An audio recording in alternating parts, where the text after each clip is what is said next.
I can pinpoint the exact moment it all started to unravel, right down to the sound of the invitation. It was a Tuesday afternoon, unremarkable at first, just like the rest of my week. I was sitting at my desk, a cup of cold coffee beside me, absent-mindedly scrolling through emails. Clara had been unusually quiet the past few days. She wasn't angry or upset, nothing like that. She was just distant. It wasn't the kind of distance you could notice with your eyes, but it was there, tugging at the edges of our conversations, lingering behind every word. When she came into the room, she didn't look at me right away. She just dropped a piece of paper on my desk. At first, I thought it was a memo or a bill, maybe something related to the house. But then I saw the logo on the top, the familiar swirl of letters that had been a part of our lives for years. It was from her company. "Work event," she said quietly, her voice almost mechanical. "They're hosting a dinner next week. It's optional, but I'd like you to come." I blinked, confused. Clara and I had been together for nearly 8 years, but she'd never asked me to come to one of these things. She had always told me they were too corporate, too much of a show for her colleagues. She didn't want me to feel like a trophy husband, some kind of accessory. So, when she gave me that invitation, there was something about it that didn't sit right with me. Something that didn't feel like her. "Are you sure you want me there? I mean, I don't really know anyone." Her eyes briefly met mine, but it was fleeting, like she was more interested in the clock on the wall behind me than anything I had to say. "You'll be fine," she said, brushing it off. "Please, I'd like you there." I don't know why, but I agreed. Maybe it was the look in her eyes, or maybe I was just tired of questioning her. I didn't want to overthink it. We had been through ups and downs before. If she needed me there, I'd be there. And so, the week passed. We didn't talk about the dinner much after that day.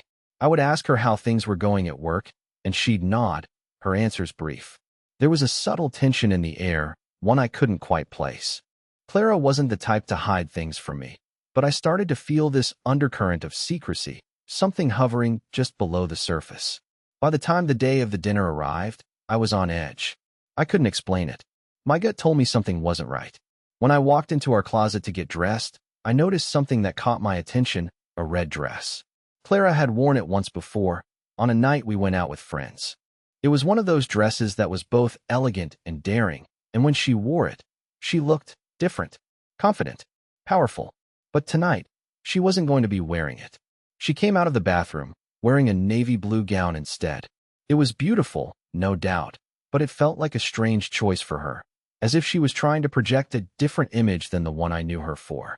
Something about it was off. "You look stunning," I said, my voice sounding distant even to my own ears. She smiled, but it didn't reach her eyes. "Thanks." We didn't say much more after that.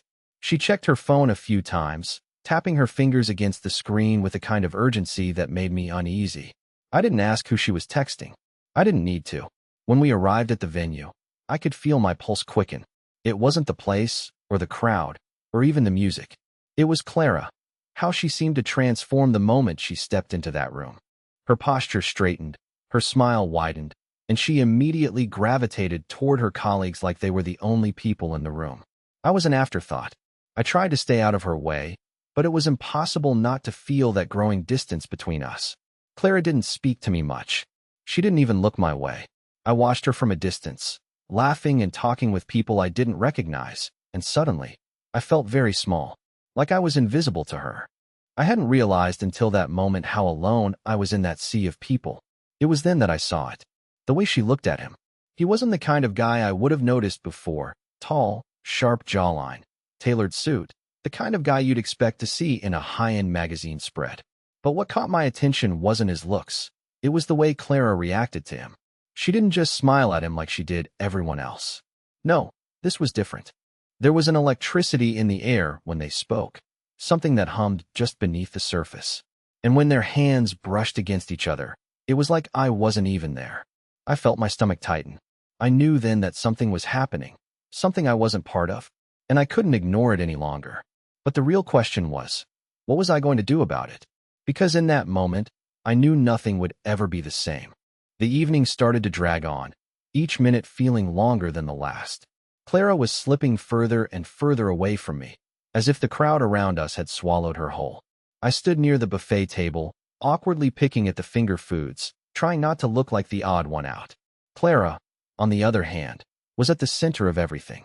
Her laughter echoed across the room. That laugh that always used to be reserved for me. But not tonight. She was talking to him again. Lucas. I could see them from the corner of my eye, standing just a little too close, sharing a private joke. The way he leaned in when she spoke, the way she glanced up at him with that glint in her eyes. It was like she was a completely different person when he was around. I took another sip of my drink, trying to steady my nerves. I wasn't sure what it was, but the whole situation felt off. I had seen Clara interact with her colleagues before, but there was something about the way she acted with Lucas that was different. It wasn't just professional, there was something more. The way she touched his arm, how they seemed to have their own private world within the larger one. It felt intimate, and that was something I hadn't expected to feel at a work event. I kept telling myself it was nothing, just a little flirtation, harmless. But deep down, I knew it wasn't harmless. I could feel it in my bones. My mind raced with possibilities. Was I overreacting? Should I just let it go? But every time I looked at them, my gut tightened. I couldn't shake the feeling that something was happening that I wasn't meant to see, something she wasn't telling me. Then, out of nowhere, Lucas turned and walked away, leaving Clara standing alone. She caught my gaze, and for a second, her smile faltered. It was like she knew I was watching, like she was aware of the tension I could feel building between us. But then it was gone, replaced by a casual smile, the kind she always wore when she wanted to pretend everything was fine. "Everything okay?" I asked, trying to keep my voice steady as I walked up to her. She nodded, but I could see the subtle shift in her expression, the small tension in her shoulders that wasn't there before. "Yeah, just catching up with a few people." I didn't believe her. Something in her voice didn't match her words, but I didn't push it. I was already too deep into my own insecurities, my own suspicions. So, I tried to let it go, forcing a smile and nodding along. We mingled for a while longer, but the weight of the situation lingered in the air between us, thick and uncomfortable. The evening dragged on, and Clara seemed to disappear more and more into her conversations, leaving me alone to fend for myself. I didn't mind being alone, but tonight, it felt different. It wasn't just the isolation, it was the sense of being forgotten, left behind. I watched her laugh, watched her eyes light up when she spoke to Lucas again, and I couldn't ignore it anymore. The small seed of doubt had already taken root, and now it was growing, spreading through me like wildfire. I excused myself to the bathroom, needing a moment to clear my head. Inside the small, dimly lit room, I splashed cold water on my face, staring at my reflection in the mirror. My thoughts were a whirlwind. Was I losing my mind? Was this all in my head? I hadn't seen Clara act like this in years. She'd always been affectionate, always made time for me, but tonight? Tonight, she was a stranger. She wasn't the woman I knew. Something had changed, and I didn't know what it was or when it had started. All I knew was that I couldn't ignore it anymore. As I stood there, trying to steady my breathing, the door to the bathroom opened. I turned, half expecting it to be Clara, but instead, it was Lucas. He stood in the doorway, looking almost amused at the sight of me. "Everything all right?" he asked, his tone dripping with false concern. I didn't answer right away. I didn't trust him. There was something about him, something in the way he carried himself that set off every alarm in my head. "Yeah," I finally muttered, forcing a smile. "Just needed a minute." He nodded, taking a step toward the sink. His eyes flickered to mine, and for a brief moment, there was something unspoken between us, something that felt like a challenge. "You know," he said casually, his voice low, "Clara's a great woman. You're lucky to have her." I couldn't help but laugh, though it wasn't a pleasant sound. "I know." He didn't move. "Just don't take her for granted, all right? You might not always have her." His words hung in the air like a threat, though it was veiled in a smile. And just like that, he turned and walked out, leaving me standing in the bathroom, completely shaken. What the hell was that? Was he trying to intimidate me? Was he warning me? I stood there for a long time, staring at the mirror. The man had just made it clear that he saw something I didn't, and that made me feel even more like a stranger in my own marriage. I needed answers, but I wasn't sure I was ready to hear them. The moment I stepped back into the party, I felt the weight of the situation pressing down on me. Clara was nowhere in sight. I scanned the room, my eyes landing on the familiar faces of her colleagues, but she was absent. My stomach churned, a tight knot forming at the pit of my stomach. Something wasn't right, and it had been brewing all night. I told myself I was overthinking it. Maybe it was just the tension of the evening, the unfamiliar environment, or my own insecurities. But deep down, I knew better. I felt the change. It was palpable. Clara had always been the one to check in on me when I was uncomfortable. She'd make sure I was okay, introduce me to new people, make sure I wasn't feeling out of place. But tonight, she wasn't doing any of that. I pushed through the crowd, looking for her, trying to ignore the voice in my head telling me to stop looking, to just accept things as they were. But I couldn't. I had to know. Finally, I spotted her at the far end of the room, her back to me as she stood with Lucas. They were talking, but it wasn't the casual, friendly conversation I had seen earlier. It was different now. There was a closeness between them, an intimacy I couldn't ignore. Clara leaned in, her hand resting lightly on Lucas's arm, her eyes fixed on his lips as he spoke. A surge of jealousy shot through me, sharp and cold. I didn't recognize the woman standing there. I turned away, taking a deep breath as I tried to steady myself. This wasn't me. I wasn't the kind of guy to make a scene. I wasn't the kind of guy to blow things out of proportion. But everything inside me screamed that I needed to confront her. But just as I was about to turn back, Clara caught my gaze. For a split second, her smile faltered, and I saw it. The smallest shift in her eyes, a flash of guilt, maybe, or was it fear? She quickly masked it, covering it with another of those perfect smiles she always had for the world. I swallowed hard, my hands trembling slightly. It wasn't enough. That moment wasn't enough for me to confront her. But it was enough to confirm everything I had been afraid of. I couldn't stand there anymore. I walked out of the room, stepping into the cool night air, desperate for some clarity. The city was quiet, the noise of the party muffled behind me. I leaned against a railing, staring out into the street, my thoughts swirling in a chaotic mess. How had it come to this? How had I missed it? Had I been blind to the signs? Or was this something new, something that had developed behind my back? I ran my hands through my hair, fighting the urge to call Clara right then and there, to demand answers. But deep down, I knew it wasn't about the answers. It was about the trust, the feeling of betrayal that had already taken root in my chest. The trust that had been broken long before I even had the courage to confront it. I couldn't stay there much longer, so I walked back inside. But as I re-entered the building, I couldn't shake the feeling that everything was about to change, that the next few hours would shift the ground beneath me, and I wouldn't be able to go back to the way things were. And as I stepped back into the party, I had no idea just how much my life was about to be torn apart. I stepped back into the venue, trying to compose myself. The warmth of the room hit me as soon as I crossed the threshold, but it couldn't ease the cold knot twisting in my stomach.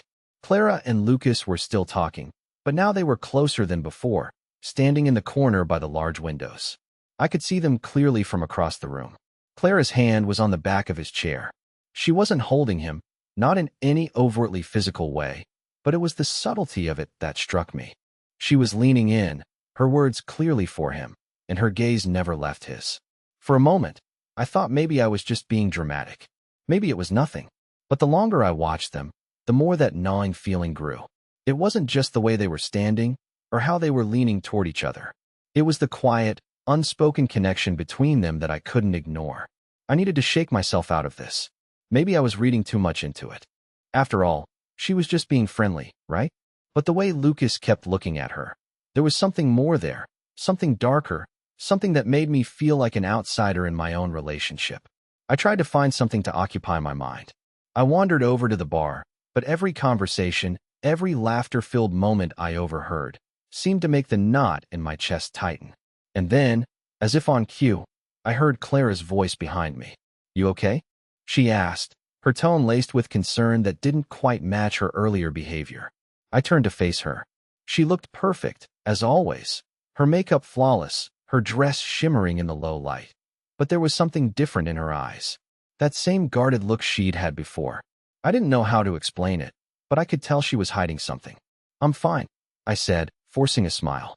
I didn't want to make a scene, but the words felt like a lie. Clara studied me for a moment, her eyes narrowing just slightly. She didn't seem convinced. "You don't look fine," she said softly, her voice almost too calm. I swallowed, the anger I had been holding back bubbling to the surface. "You know, Clara," I started, my voice low, "I'm starting to think you've been hiding something from me. Or maybe I've just been too blind to see it." She flinched at my words, but only for a second. It was as if my suspicion hit a nerve. She quickly masked it with a smile, but this time it was strained, forced. What do you mean? Her voice was steady, but I could hear the slightest edge to it. I wasn't sure if I should confront her. My heart was racing, my mind clouded with a million questions. But as I looked at her, I couldn't ignore the way she was holding herself, how distant she had become. Clara, what's going on with you and Lucas? I asked, the words slipping out before I could stop them. Her eyes flickered, the briefest flash of something crossing her face, something I couldn't name. But she recovered quickly, shaking her head. What are you talking about? It's nothing. He's just a colleague. But I didn't believe her. I had seen the way she looked at him, the way she smiled at him. I saw how she responded to him differently than she ever had with me. I saw the way you were standing with him earlier. The way you... I stopped myself, the words too painful to say out loud. Clara's face hardened, the mask slipping. Don't make something out of nothing, she snapped, her voice suddenly colder. It's just work. Stop overthinking it. I opened my mouth to respond, but the words caught in my throat. I wanted to ask her so many things. Was there something going on between them? Had I missed it all along? But the way she was acting, the way her tone had shifted, made me hesitate. She let out a frustrated sigh. I didn't want to drag you into this, but if you're going to act like this, maybe it's time we talk. Her words hung in the air, heavy with implication. I could feel the ground beneath me shifting. Was she hinting at something more? I didn't want to believe it, but everything inside me screamed that this was just the beginning. Before I could speak, she turned and walked away, leaving me standing there, my thoughts racing. I couldn't stop myself from watching her as she moved back toward Lucas. Her back was straight, her shoulders rigid, and I could see her laugh as she rejoined him, the two of them standing too close for my comfort. I was left standing there, my mind spiraling. Something was happening, something I hadn't seen coming. But whatever it was, I wasn't sure I was ready to face it. I had to know the truth. But did I want to?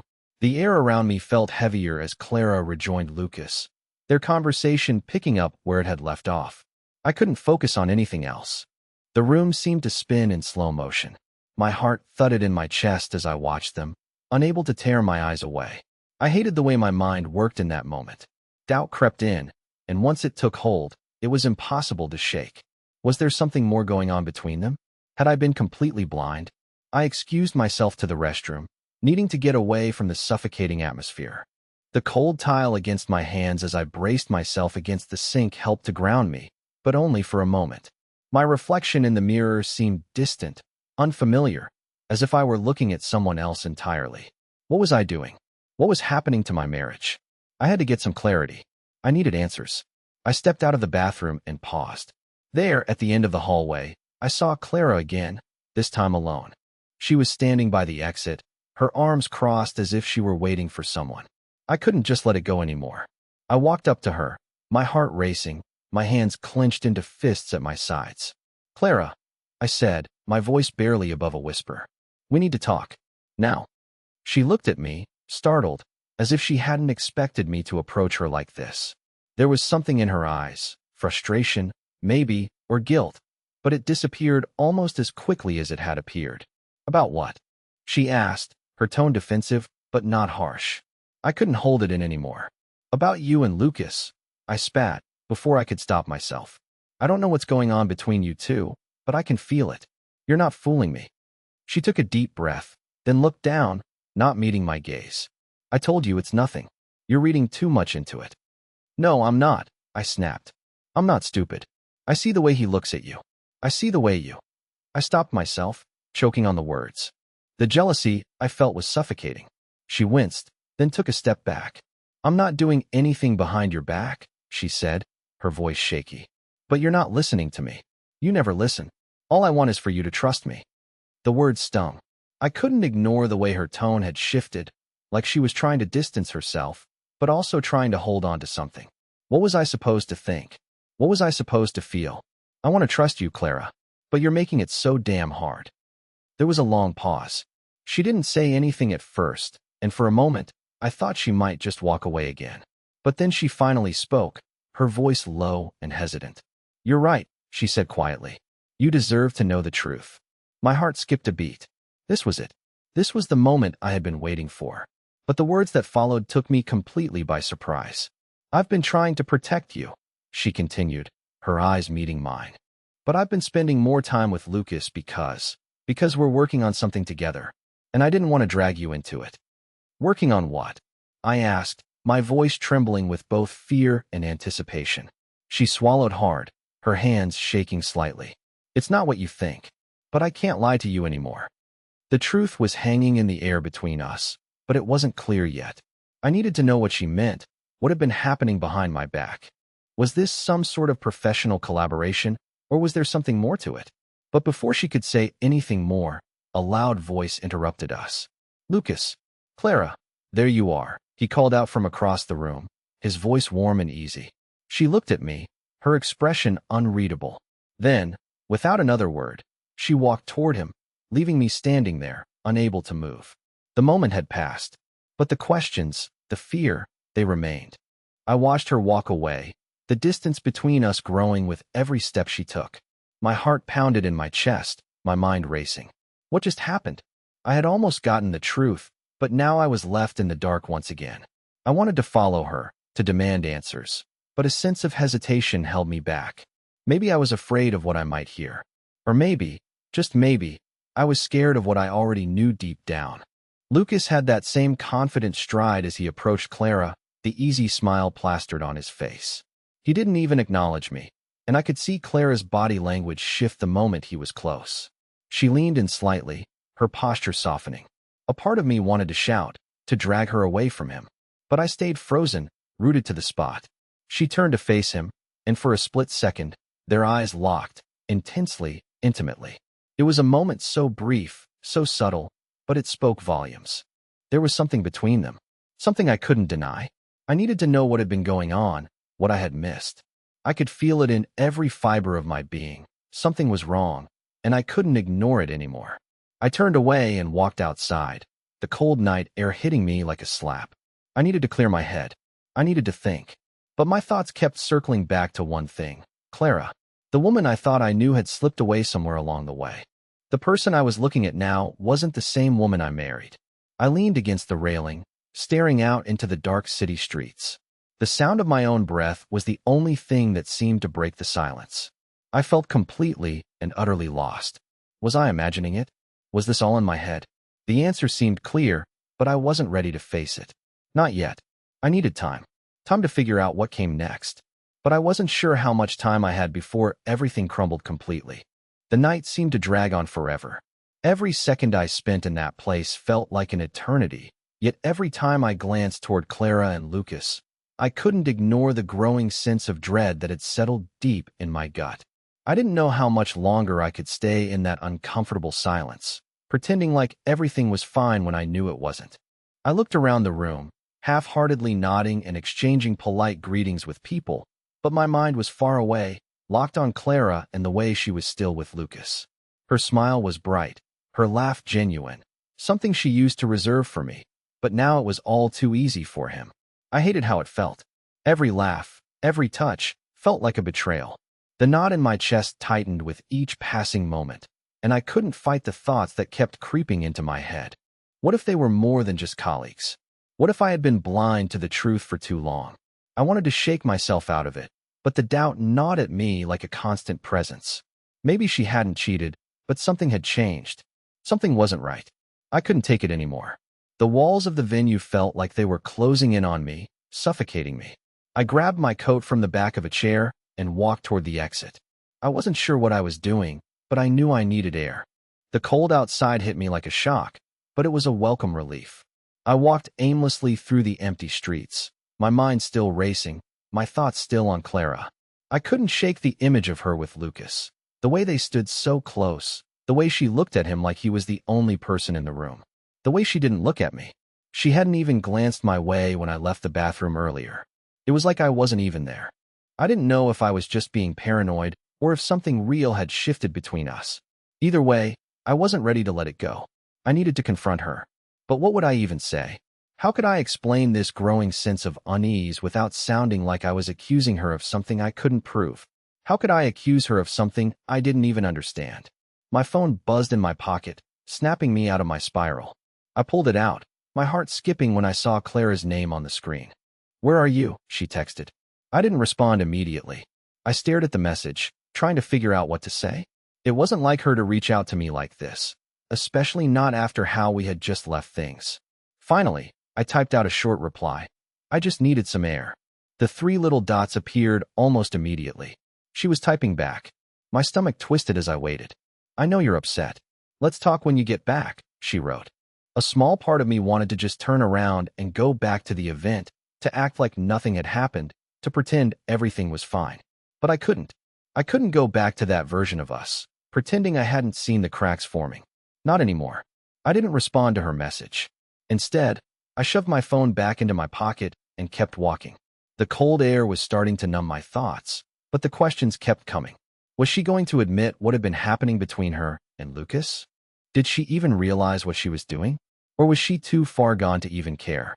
After what felt like hours, I finally found myself outside a small cafe.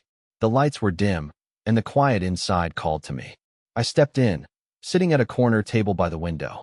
I ordered a coffee and stared out into the night, the warmth of the cafe doing little to soothe the cold tension still gnawing at me. My phone buzzed again, but this time, I didn't even check. I didn't want to know. I needed answers. But I wasn't sure if I was ready to face the truth. The evening had started out so innocent. A simple dinner. A night out. But now, it felt like everything had changed. It felt like the ground beneath me was crumbling, and I was just trying to keep my balance. And Clara? She was the one thing I couldn't figure out anymore. Was she still the woman I married? Or had I lost her to someone else? To Lucas? The thought was suffocating. I couldn't ignore it any longer. I had to face it. I had to confront her. But in that moment, I realized something else. Whatever she said when we finally talked, it might not change anything. Not anymore. I took a long sip of my coffee, trying to steady my shaking hands. I wasn't ready to hear what she had to say. But more than that, I wasn't sure I wanted to know. I sat in that cafe for what felt like an eternity, my thoughts still swirling, but the harshness of the night starting to soften just a bit. The city outside was still alive, but I felt oddly detached from it all. My mind kept racing back to Clara, to what had been building between us. But something inside me shifted. Maybe it was the quiet of the night, the stillness that finally allowed me to think clearly. Or maybe it was the realization that I was stronger than I thought. I pulled out my phone, my thumb hovering over her name. There were so many things I could say to her, but none of them would matter unless I approached this differently. I didn't need answers in that moment. I needed to hear her side. I needed to understand what had been going on in her heart, not just in my head. I finally sent the text. "I'm coming back. Let's talk." The moment I hit send, a weight lifted off my chest. I wasn't running from this anymore. I wasn't letting fear control me. Whatever came next, we'd face it together. When I returned to the venue, Clara was waiting for me outside. Her eyes were tired, but there was a softness to them that made my heart ache. She took a step toward me as soon as she saw me, her hands shaking slightly. "I'm sorry," she said, her voice quiet but filled with sincerity. "I didn't know how to explain things to you without making it worse. I've been so caught up in this project at work, and Lucas is he's a good colleague. But I never meant to make you feel like you were losing me. You're everything to me." I took a step closer, my heart still racing. "I don't want to feel like I'm losing you, Clara. But it's hard when I see you acting differently. When I see you slipping away, even if it's just a little." She nodded, her gaze dropping to the ground. "I get it. I really do. And I've been so caught up in trying to succeed, to be perfect at work, that I forgot to check in with you. To make sure you felt secure, that we were still okay. But I never stopped loving you." The words were like a balm to the raw wound I hadn't realized I'd been nursing. "I've been scared too. Scared that I wouldn't be enough. Scared of losing you." Clara reached out and took my hand, her grip firm and steady. "You'll never lose me. I promise." I looked into her eyes, and for the first time that evening, I felt a real sense of peace wash over me. The uncertainty, the fear, the pain, they didn't vanish entirely, but they didn't feel as heavy anymore. I realized, in that moment, that we had something worth fighting for. We had love, trust, and the strength to rebuild what had felt like a crumbling foundation. "I don't need you to be perfect," I said, my voice thick with emotion. "I just need you to be here. With me." "I am," she whispered, her eyes filling with unshed tears. "I will always be here." And in that moment, I knew that we had found our way back to each other. The path wouldn't always be easy, but I believed in us. We had weathered a storm, and now it was time to rebuild. Clara and I walked back into the venue together, hand in hand. The night still held a certain weight, but it wasn't the same. We had a future ahead of us, one we would face together. I didn't know what it would look like, but I knew we would make it work. Because we were stronger than the doubts, the fears, and the misunderstandings that had tried to tear us apart. We were in this, together. And that was all that mattered.